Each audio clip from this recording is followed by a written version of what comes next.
Welcome to Learn English with Mary and Sam. Today we're going to explore how to ask for opinions and share your own in English. Whether you're discussing a movie, a restaurant, or a current event, knowing the right phrases can help you communicate more effectively. That's right, Mary. Asking for and giving opinions is a common part of everyday conversations, and it can lead to some great discussions. Let's get started. Let's start with some common phrases for asking for opinions. You can say, "What do you think about the new policy?" Or, "Do you have an opinion on climate change?" Exactly.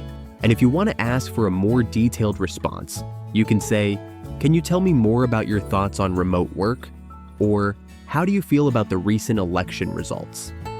Let's look at a scenario where we're asking for opinions. What do you think about the new restaurant downtown? I think it's great. The food is delicious and the service is excellent. That sounds good.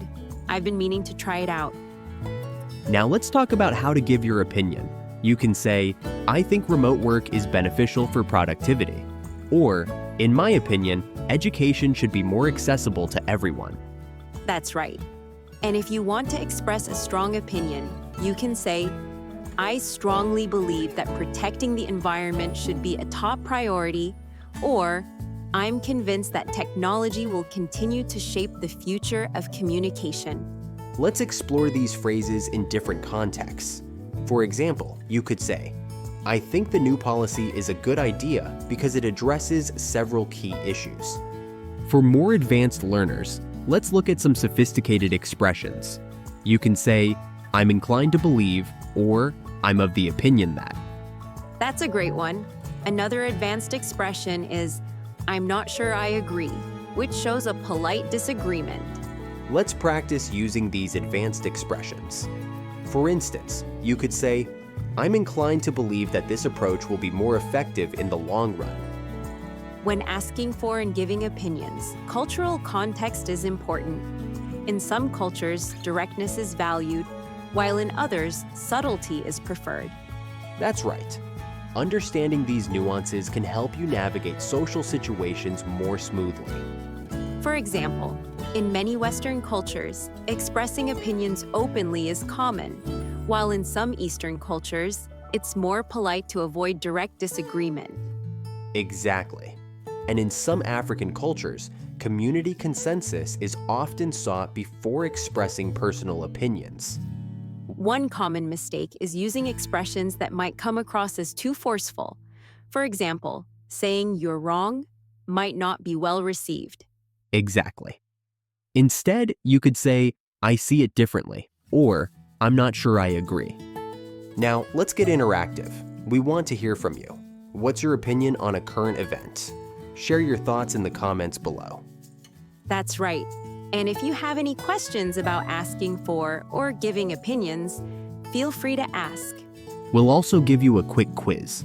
Can you think of a situation where you would use the phrase "I think"? You might say "I think" if someone asks for your opinion on a topic. Exactly. For example, "I think the new restaurant is a great addition to the neighborhood." Let's do another role play to practice asking for and giving opinions. Imagine you're discussing a movie with a friend. What did you think of the latest Marvel movie? "I thought it was amazing. The special effects were incredible."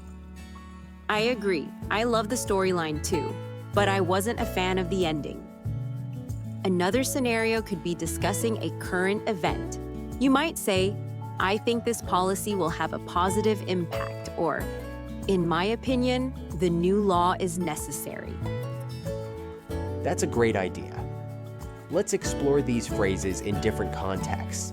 For instance, you could say, "I'm of the opinion that renewable energy is the future." Let's do another role play. Imagine you're in a meeting and someone asks for your opinion on a proposal. What do you think about the proposal? "I think it has potential, but we need to address a few concerns before moving forward." That's a good point. Let's discuss those concerns and see how we can improve the proposal.